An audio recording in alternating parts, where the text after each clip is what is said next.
Hello.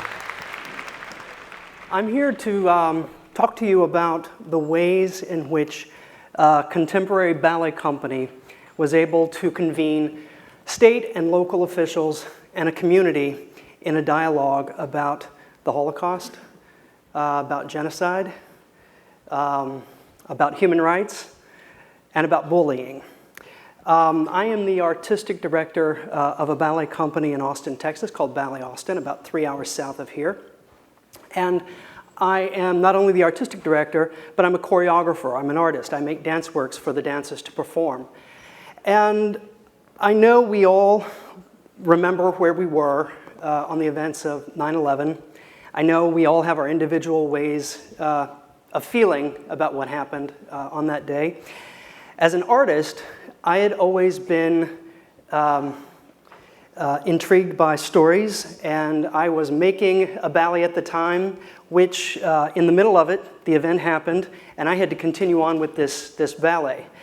And the work seemed to me, after that event, to be empty, vain, unimportant, irrelevant to what had happened and where we were about to go as a country. And so, as an artist, I went on a quest, and I went searching for a way to make meaning of what had happened. And my partner at the time, Dr. Brent Hasty, was getting his doctoral degree at the University of Texas. And a professor of his, Dr. Mary Lee Wiebeck, who also happened to be a ballet fan, said that perhaps my quest would be answered through the Holocaust. And she asked, have you ever thought about doing a ballet about the Holocaust? Which I said, no, that would be the worst possible idea I can imagine. But Mary Lee is very persistent, and she asked for me to meet a friend of hers. And her friend's name is Naomi Warren. And Naomi's story goes like this. At 24, she was a young girl in Warsaw, and the day that the Nazis came through and began the war, and half of the country went to Russia and half of it went to the Nazis. Her father was on the Russian side, so he was taken to a gulag in Russia. The rest of her family was in Warsaw, and they were gathered up. They were put into the Warsaw Ghetto, where eventually they were transported to Auschwitz. Naomi lost every member of her family at Auschwitz. But Naomi was the lucky one because she was able to survive. And she survived because she was young, she was strong, and she was a beautiful young woman.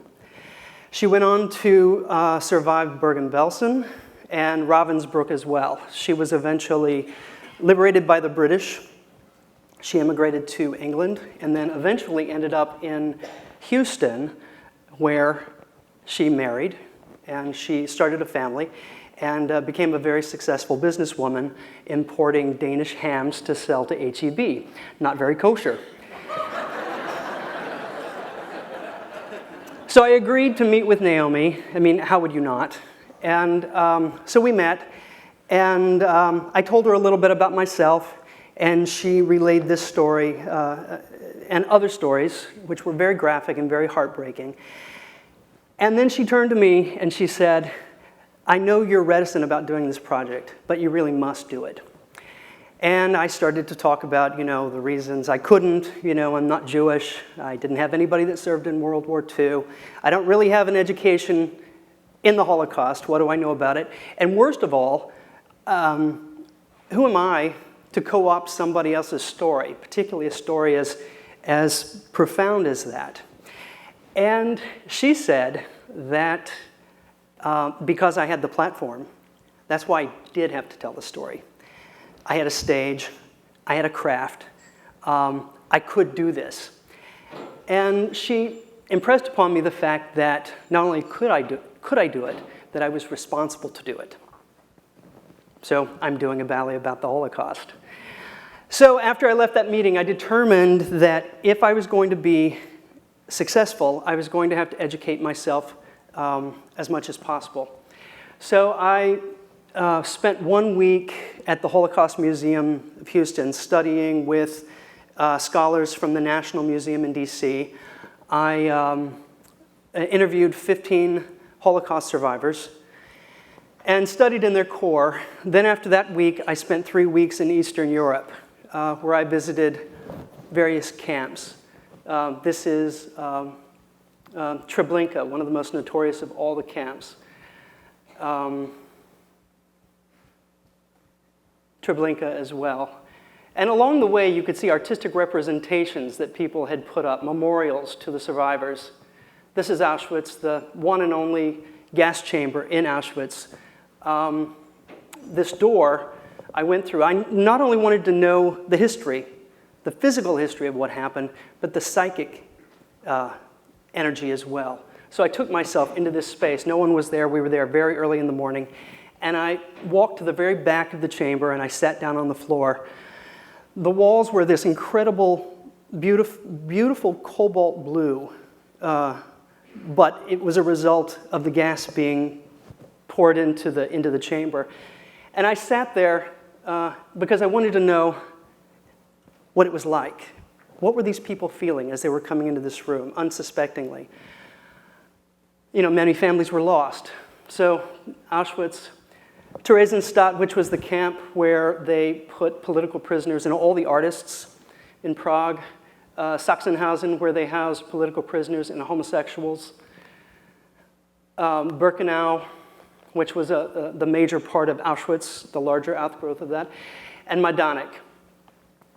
And so that was 3 weeks in Eastern Europe. Then I spent 1 week in Israel studying at Yad Vashem, the National Holocaust Museum, the Ghetto Fighters Museum, as well as the Kibbutz Dance Company, which was founded by a survivor of Auschwitz. And when I was coming home on the plane, I was just buzzing. I was inundated. I was depressed. I was overwhelmed. I didn't know what to do with all this information. And I was reading a book by Dr. James Young, whose writing deals with artistic representation of the Holocaust and memorial. And he said that in this subject, some things are too large to talk about, but nothing is too small. And to me, that meant that while you'll never wrestle all the issues of the Holocaust, you know, as Americans, we like to wrap everything up with a bow and say it's perfect and it's done. You'll never be able to wrestle all the issues of the Holocaust, but you can deal with one issue. And so I decided that one issue would be Naomi's story. Because within Naomi's story are microcosms of other stories going on. She was a young girl. She had a family. She had a culture. She lived within a culture that was rich and dynamic. She lived in a community where she was ostracized. She was targeted. She was gathered up, put in a prison, transported to a camp where she watched fellow members of her family die. That was common. That was common. So as I came back, I realized that a ballet was going to be insufficient. It wasn't going to encompass everything that we needed to talk about. So with Brent's help and Mary Lee's help, we put together a team and a group of organizations, and we developed a project that would allow myriad opportunities for people to step in and gain this knowledge. I don't expect everyone to love dance. There are things that I don't love. But I wanted people to be able to, if they liked writing, if they liked lectures, whatever they liked, to be able to have some knowledge of this subject matter. And as we started the conversation, we decided to develop 3 questions that would inform everything about the project. How are the issues of the Holocaust relevant in our community today? What is our responsibility when confronted with acts of bigotry and hate? And what actions can we take to promote understanding in our community? So the first leg of the project included an art exhibit which came from Israel, from Jerusalem, the Museum on the Seam. And its mission, it puts artists, it commissions art from artists to make work on tolerance and coexistence. They are 32 billboard-sized posters, all about those issues. And we were very fortunate because they happened to sit for a month on Town Lake in downtown Austin at a point where South by Southwest Music Festival was going on. So it was really gratifying to see tens of thousands of people milling around that exhibit. We also had a lecture series, which included Dr. James Young and Holocaust survivor and Pulitzer Prize-winning writer Elie Wiesel, who spoke to 3,000 students on the campus of the University of Texas about the issues of not being a bystander. We also had a survivor of the Rwandan genocide come to speak and give us a contemporary example of genocide. Our mayor convened a couple of town hall meetings, Mayor Will Wynn. We were having a really difficult conversation in our community, a conflict between the African American community and our police department, which unfortunately is still going on today. But we were able to talk about this. It included Representative Donna Dukes and there you go. And the other leg of this was a teacher's institute. I mean, if you are able to train a teacher, imagine 20, 25, 30 years in a classroom, what an effect that can have on students. So 75 schools, social studies teachers from Austin Independent School District came. They had 3 days of intense study with members of the education department from the National Holocaust Museum in DC. And then the dancers. The dancers, every member of our staff, every dancer, every costume designer, every lighting designer, anyone who moved a piece of scenery or sold a ticket got education in the subject matter. So we visited the core of the Holocaust Museum Houston, where the survivors visited with us. I also spent time talking to our academy students. We have 1,000 students in our academy, so I was able to spend time with them and their parents. And this lecture predominantly had to do with bullying in schools. And our local PBS station, KLRU, provided the opportunity to have Linda Ellerby come and moderate a live on-air discussion about the project and the ways in which we as a community were going to come together to combat some of these issues. And then finally, there was a ballet. And it was told, again, through the story, through Naomi's story. It began with the idea of the biblical story of Adam and Eve, from whence we all come. The earth is propagated.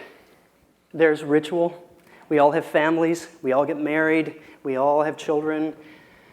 And then the idea of what happens when you become a target. What are those crucial conversations going on behind the doors of your home when you are actually a target? Sorry. And then the idea of being transported. What was it like to be on those trains in those confined spaces, people thrown on top of each other for days in this train, traveling to a destination that you had no idea? And then arrival at camp. And what was that experience like? Though there was a lot in common with these people, they all came from different backgrounds. They didn't particularly speak the same language. They weren't all sympathetic to each other. And the idea that they're watching fellow people step off of the circle of life right before their very eyes. And then the thing that was most important to Naomi was that at the end of the ballet, when you show that kind of degradation and that kind of humiliation, that you show that at the end there is still life, there's still love, and there's still opportunity. So, that was the ballet, and that was the project. I learned a great deal from this project, and everything about this project, even though I went in dragging my heels, everything about it was a gift to me. Everything was a blessing. And I would say to you that if you ever have the opportunity to visit with a survivor, take that opportunity. We are at the very end of that community. It's been 65 years since the Shoah. And so the stories that they tell, as horrific as they may be, are really tragic, catastrophic, and beautiful, because nothing but love comes from them. And the other thing that I learned was that as an artist, we need to be very rigorous, because we need to be rigorous about our thought, we need to be rigorous about our practice, because really transformative things can happen when you do that. And the last thing I'd like to say to you, that even though I just said that, that art doesn't change the world. Art is fragile. It doesn't change the world. People change the world. We change the world. And art can be a catalyst for that change if it allows us to think about things. You know, art provides this protective veil through which we can look at difficult subjects, and we can see where we fall down, even catastrophically, but we can also see where we triumph. Thank you.